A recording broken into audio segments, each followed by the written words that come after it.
ಮುಂದಿನ ಪದ್ಯ ನಾವು ಪದ್ಯಗಳನ್ನು ಹಾಡುವ ರೂಪಕ ತಾಳವನ್ನು ಹಾಡಿದ್ವಿ. ರಾಮಭದ್ರ ಗೋವಿಂದ ಅನ್ನೋ ಹಾಗೆ ಅದರಲ್ಲಿ ಒಂದು ಪದಗಳು ಬರ್ತವೆ, ಹರೇ ರಮಣ ಗೋವಿಂದ ಅನ್ನೋ ಹಾಗೆ. ಅದನ್ನು ಬಳಸ್ಕೊಂಡು ಈಗ ನಾವು ಏರು ಪದ್ಯಗಳನ್ನು ಹಾಡ್ತೇವೆ, ಏರು ಪದ್ಯಗಳನ್ನು ಹಾಡ್ತಾ ಹೋಗ್ತೇವೆ. ಹಿಂದೊಮ್ಮೆ ಏರು ಪದ್ಯ ಹಾಡಿದ್ವಿ, ಒಂದೆರಡು ಬಾರಿ ಹಾಡಿದ್ವಿ. ಈಗ ಇನ್ನೊಮ್ಮೆ ಅದು ಬರ್ತದೆ. ಹರೇ ರಮಣ ಗೋವಿಂದ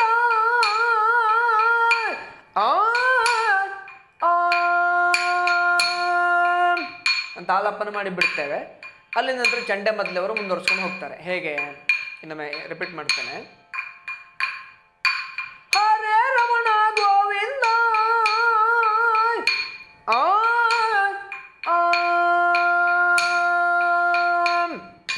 ಧೂಮ್ ತಾಮ್ ತಾಮ್ ದಿದ್ದ ನಕತಾಮ್ ಧೂಮ್ ತಾಮ್ ತಾಮ್ ದಿದ್ದ ನಕತಾಮ್ ಧೂಮ್ ತಾಮ್ ತಾಮ್ ದಿದ್ದ ನಕತಾಮ್ ಧೂಮ್ ತಾಮ್ ತಾಮ್ ದಿದ್ದ ನಕತಾಮ್ ಧೂಮ್ ತನಕತಾಮ್ ಧೂಮ್ ತನಕತಾಮ್ ಧೂಮ್ ತನಕತಾಮ್ ಧೂಮ್ ತನಕತಾಮ್ ತಕತದಿದ್ದ ತಕತದಿದ್ದ ತಕತದಿದ್ದ ತತ್ತಾಮ್ ಕಡದಗದರಗಡ ಕಡದಗದರಗಡ ಕಡದಗದರಗಡ ಕಡದಗದರಗಡ ಕಡದಗದರಗಡ ಕಡದಗದರಗಡ ಕಡದಗದರಗಡ ಇದು ಅಂಕ ತಕತಾಮ್ ತತ್ತಾಮ್ ತದಿ.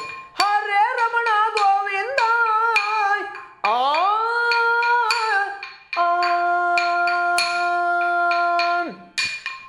ತಾಮ್ ತಾಮ್ ದಿದ್ದಾಂ ನಕತಾಂ ಧೂಮ್ ತಾಮ್ ತಾಮ್ ದಿದ್ದಾಂ ನಕತಾಂ ಧೂಮ್ ತಾಮ್ ತಾಮ್ ದಿದ್ದಾಂ ನಕತಾಂ ಧೂಮ್ ತಾಮ್ ತಾಮ್ ದಿದ್ದಾಂ ನಕತಾಂ ಧೂಮ್ ತನಕತಾಂ ಧೂಮ್ ತನಕತಾಂ ಧೂಮ್ ತನಕತಾಂ ಧೂಮ್ ತನಕ ಧೂಮ್ ತತ್ತ ಧೂಮ್ ತತ್ತ ಧೂಮ್ ತತ್ತ ಧೂಮ್ ತತ್ತ ಧೂಮ್ ತತ್ತ ಧೂಮ್ ತತ್ತ ಧೂಮ್ ತತ್ತ ಗಡಗದರಗಡ ಗಡಗದರಗಡ ಗಡಗದರಗಡ ಗಡಗದರಗಡ ಗಡಗದರಗಡ ಗಡಗದರಗಡ ಗಡಗದರಗಡ ಗಡಗದರಗಡ ಅದು ಅಂಕ ತಕತಾಂ ತದದಿಗಣ. ಹೀಗೆ ಇನ್ನೊಂದು ಬಾರಿ ಹರೇ ರಮಣ ಗೋವಿಂದವನ್ನು ಹಾಡಿ ಮುಕ್ತಾಯ ಮಾಡಿ ನಿಲ್ಲಿಸ್ತಾರೆ. ಅಲ್ಲಿಂದ ಮುಂದಿನ ಸಂಧಿಗೆ ಪದ್ಯ ಕಂಟಿನ್ಯೂ ಆಗ್ತದೆ.